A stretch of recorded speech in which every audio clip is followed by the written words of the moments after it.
السلام علیکم، میں ہوں طاہرہ اور یہ ہے میرا چینل اردو اخبار۔ آج ایک خبر ہے کہ ایران پر اٹیک ہو گیا ہے۔ اسرائیل اور امریکہ نے اٹیک کیا ہے۔ ایران کے پاس جواب دینے کی سکت کتنی ہے کتنی نہیں ہمیں یہ تو پتہ نہیں، لیکن ہمیں یہ پتہ ہے کہ ایران وہ ملک ہے جو ابھی تک سینہ سپر ہے ان سب قوتوں کے خلاف۔ اللہ اس کو کامیابی عطا کرے۔ کون سنی ہے کون شیعہ ہے مجھے اس سے کوئی غرض نہیں، مجھے صرف اتنا پتہ ہے کہ میں لا الہ الا اللہ محمد الرسول اللہ پڑھتی ہوں، اور یہی کلمہ ہم سب پڑھتے ہیں، چاہے وہ شیعہ ہو، سنی ہو، بریلوی ہو، دیوبندی ہو، حنفی ہو، شافعی ہو، مالکی ہو، حنبلی ہو، کوئی بھی ہو، ہم یہی کلمہ پڑھتے ہیں۔ افسوس مگر اس بات پہ ہوتا ہے کہ اس کے باوجود ہمارے درمیان فرق ہے، ہمارے درمیان جو ہے پتہ نہیں کیوں اتنی تقسیم ہے۔ اللہ ہم سب پر رحم کرے۔ قرآن ہمارا ایک ہے، نبی ہمارا ایک ہے، درود ابراہیمی ہم پڑھتے ہیں اور انبیاء کے جد ابراہیم پر ہم ایمان رکھتے ہیں۔ اس کے باوجود نہ معلوم وہ کیا ہمارے ایسے مفادات ہیں، ایسی کون سی ہماری دولتیں ہیں جن کے لیے ہم ایک دوسرے کے گلے بھی کاٹنے پہ آمادہ ہو جاتے ہیں۔ ابھی 2 دن پہلے پاکستان اور افغانستان نبردآزما تھے۔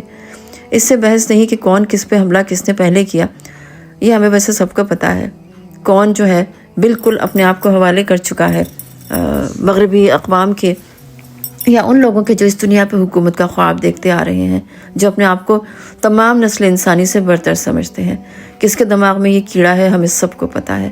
افسوس ہمیں اپنے اوپر ہوتا ہے جب ہم ان لوگوں کے ایجنڈے کو پورا کرنے کے لیے آپس میں اختلافات کو ہوا دیتے ہیں، ان کو مزید شدید کرتے ہیں ان اختلافات کو، اور پھر ان کے حساب سے ان لوگوں کی ہدایت پہ عمل کرتے ہیں جو مزید ہمیں تقسیم کرنا چاہتے ہیں۔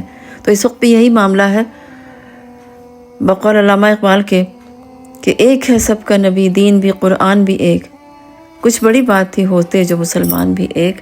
تو ہم لوگ ایک کب ہوں گے نہیں پتہ، لیکن یہ جب آگ ہر ایک کے گھر تک پہنچے گی۔ آج ایران کی باری ہے، اس سے پہلے دیکھیں عراق، لیبیا، مصر، اور جو برس ہا برس سے جو فلسطین پہ جو ظلم ڈھایا جا رہا ہے اور آج تک جاری ہے ان اقوام کی مدد سے، مغربی اقوام کی مدد سے، امریکہ کی مدد سے، ہم سب کے سامنے ہے۔ کہاں نہیں یہ سب کچھ ہوا ہے۔ افغانستان پہ جب اٹیک ہوا، پہلی رمضان کو اٹیک ہوا تھا جب پہلا اٹیک ہوا تھا، اور اس کے بعد آپ دیکھ لیں کہ ابھی بھی ہم نے جو جنگ لڑی ہے پاکستان نے افغانستان سے، وہ بھی رمضان کے دنوں میں ہی لڑی ہے۔ صدام کو عید کے دن پھانسی دی گئی تھی۔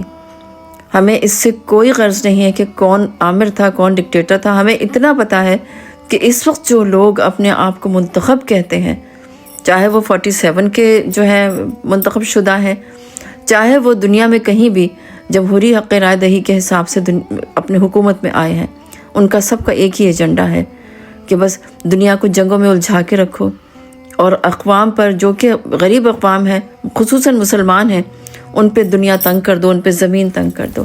اور افسوس کی بات ہے کہ ہم مسلمان اس ایجنڈے کو پورا کرنے کے لیے ان کا ساتھ دیتے ہیں، کہیں مذہب کے نام پر، کہیں عرب اور عجم کے نام پر، کہیں فرقوں کے نام پر۔ ہمارا یہی کام رہ گیا ہے۔ بہت تھوڑے سے رہ گئے ہیں ہم، مزید تھوڑے ہو جائیں گے۔ ذرا سوچئے کہ ہم کہاں جا رہے ہیں۔ جاننا تو صرف ہمیں یہ ہے، ماننا تو ہمیں صرف یہ ہے، لا الہ الا اللہ محمد الرسول اللہ۔